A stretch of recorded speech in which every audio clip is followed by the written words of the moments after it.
할렐루야! 반갑고 감사드립니다. 여러분, 하나님은 하나님으로 계시다가 예수님으로 역사하시다가 지금은 성령님으로 역사하시는 삼위일체 하나님입니다. 저 이런 생각을 해봤습니다. 하나님의 속성이, 하나님과 성령님은 안 보이는 속성이고 예수님은 보이는 속성입니다. 근데 우리 인간이 하나님의 모양과 형상대로 지음을 받았습니다. 근데 우리 인간에게도 영과 혼과 몸이 있습니다. 영과 혼은 안 보이는 속성이고 몸은 보이는 속성입니다.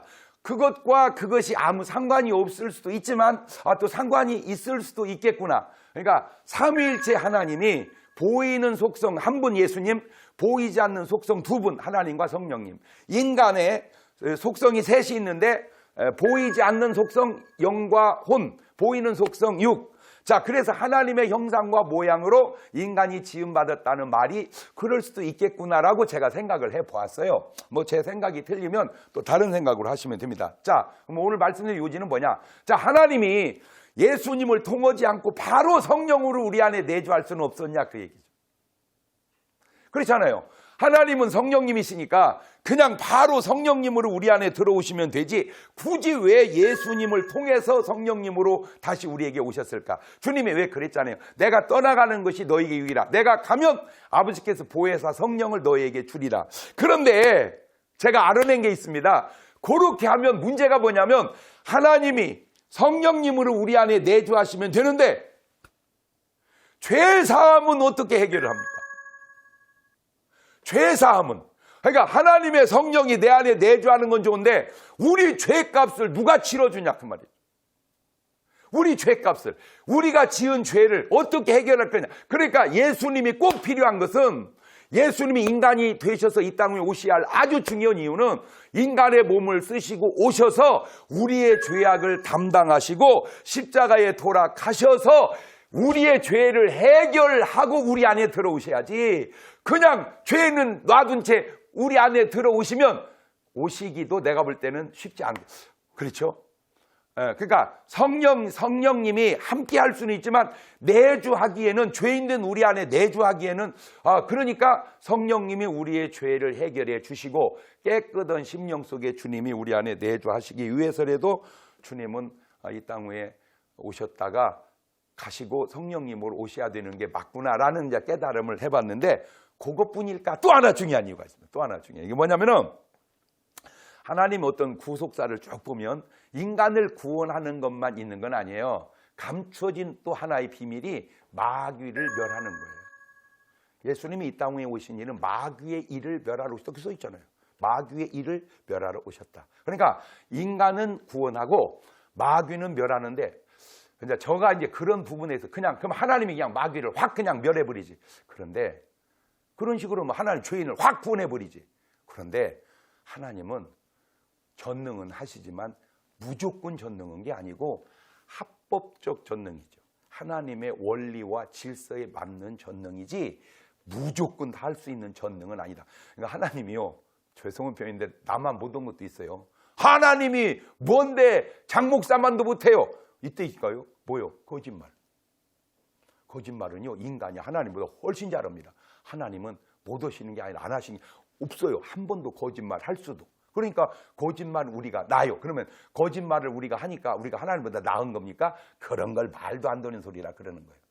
자, 그러면 예수님이 이 땅 위에 오셔서 해야 할 마귀의 박멸은 마귀는 그냥 멸하기에는 그냥은 또 할 수 없죠. 마귀가 뭔가 잘못을 해야 되는데 그 마귀가 한 잘못이 뭐냐? 죄 없는 예수님을 죽이는 거예요.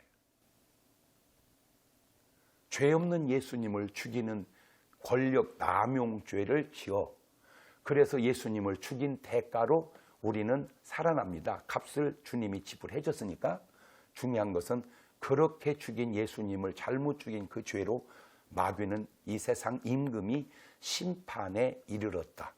그래서 마귀는 영원히 그 잘못된 능력 남용으로 멸망의 어떤 그런 사실 속에 빠뜨리게 된 거죠.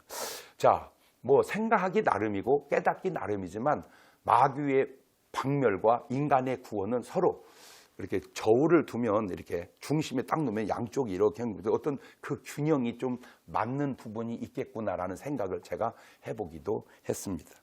자, 다시 돌려봅시다.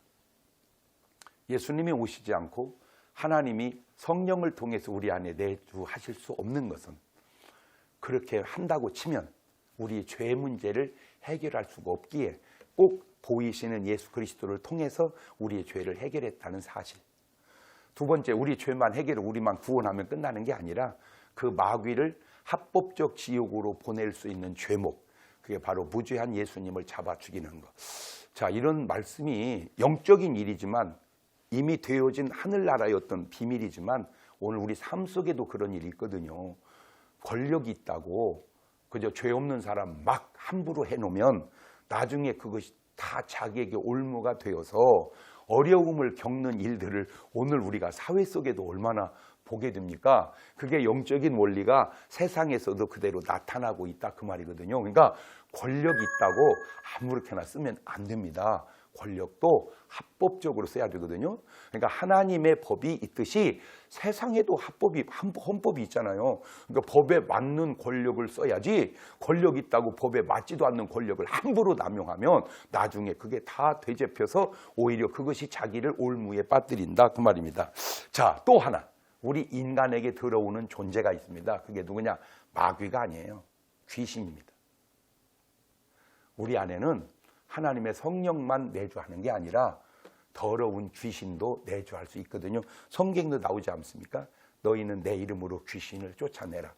어찌 보면 예수님이 이 땅 위에 오신 일이 많지만 병 고치는 일 많이 하셨고요. 가르치는 일 많이 하셨고요. 전도하는 일 많이 하셨고요. 십자가를 위해서 죽으시는 일 하셨고 다 중요한데 그 가운데 하나가 뭔지 아세요? 더러운 귀신을 계속해서 쫓아내는 일이었습니다. 그러니까 귀신은 놔두고 병만 고친 게 아니고 요 놈을 쫓아내고 병을 고치고 요 놈을 멸하고 인간을 구원하고, 그래서 어떤 예수님이 보실 때에는 인간의 구원과 마귀와 귀신의 박멸이라고 하는 요 두 균형을 어찌 보면 이루면서 하나님의 역사를 이루낸 것은 아닌가. 그렇다면 주님이 혼자만 그렇게 한 게 아니라 우리에게 위임했잖아요. 너희는 내 이름으로 귀신을 쫓아내며, 그렇죠? 12 제자를 보내시며 더러운 귀신을 제할 권능을 주시니라. 70문도를 내보낼 때도 더러운 귀신을 쫓아내는 능력을 주시니라. 자, 70문도가 나가면서 반신반의했던 것 같습니다. 그리고 20절에 보여요. 정말로 귀신들이 우리에게 항복하더이다 라고 17절에서 누가복음 10장 17절에서 굉장히 기뻐하는 모습이 나오죠. 그렇다면 오늘 제가 여러분에게 부탁드리고 싶은 말은 70문도가 반신반의하다가 체험해보고 굉장한 큰 기쁨을 맛보듯 오늘 여러분도 한번 하나님의 필요와 역사에 따라 그런 기쁨을 맛본다면 성경 66권이 다양함 속에 그 귀중한 맛을 또 한 번 보는 것은 아닌지, 아니면 내가 수십 년 동안을 예수 믿으면서 그런 맛을 한 번도 보지 못했다면 여러분 반찬을 수십 가지 차려놓고 나는 그 음식은 한 번도 못 먹어봤다는 얘기나 비슷하지 않습니까? 나는 하나님의 말씀은 어느 한 부분만이 중요한 게 아니라 전반적으로 중요하다고 생각하는 사람이에요. 그래서 계속 그 구절만 얘기하는 거는 편향된 거죠. 음식도 그렇듯 말씀 또한. 나는 그래서 어떤 말씀이든지 하나님의 말씀이라면 오늘 우리 삶을 통하여 체험이 되어지는 경험이 있다면 그것처럼 귀하고 아름다운 게 어디 있겠는가.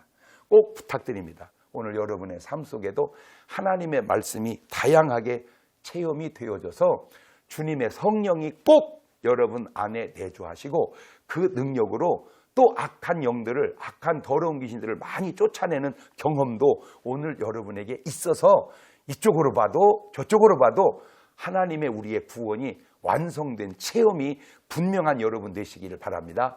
감사합니다.